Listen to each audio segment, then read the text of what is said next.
گندے معاشرے کو سدھارنا ہے، اس کے لیے اللہ قرآن نازل فرما رہے ہیں۔ تو سب سے پہلے کیا ہے؟ اللہ فرما رہے ہیں لوگوں تعلیم حاصل کرو، علم عام کرو، ایجوکیشن کے اوپر اپنے آپ کو لاؤ، تعلیم کو دنیا میں عام کرو، اس لیے کہ علم ہی وہ دولت ہے جس سے جہالت دور ہوتی ہے، اندھیروں کی زندگی سے نکل کر روشنی کی زندگی میں آتا ہے۔ تعلیم ہی وہ چیز ہے جو اچھے برے کی تمیز سکھاتی ہے، تعلیم وہ ہے جو انسان کے اندر انسانیت پیدا کرتی ہے، تعلیم وہ ہے جو انسان کے اندر کی درندگی کو ختم کرتی ہے۔ سب سے پہلے وحی نازل ہوئی علم کے بارے میں، تعلیم کی اہمیت کے بارے میں۔ میرے بھائیوں، معاشرے کی اصلاح اگر چاہتے ہیں، سب سے پہلے اپنے آپ کو تعلیم یافتہ بناؤ، اپنے بچوں کو تعلیم یافتہ بناؤ۔ حضور نبی کریم صلی اللہ علیہ وسلم نے اپنی امت کو تاکید کے ساتھ تعلیم دی ہے۔ طلب العلم فریضۃ علی کل مسلم و مسلمہ، ہر مسلمان مرد و عورت کے لیے علم کا حاصل کرنا فرض ہے۔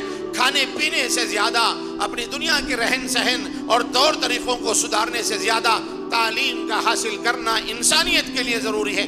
تعلیم انسانیت کی معراج ہے۔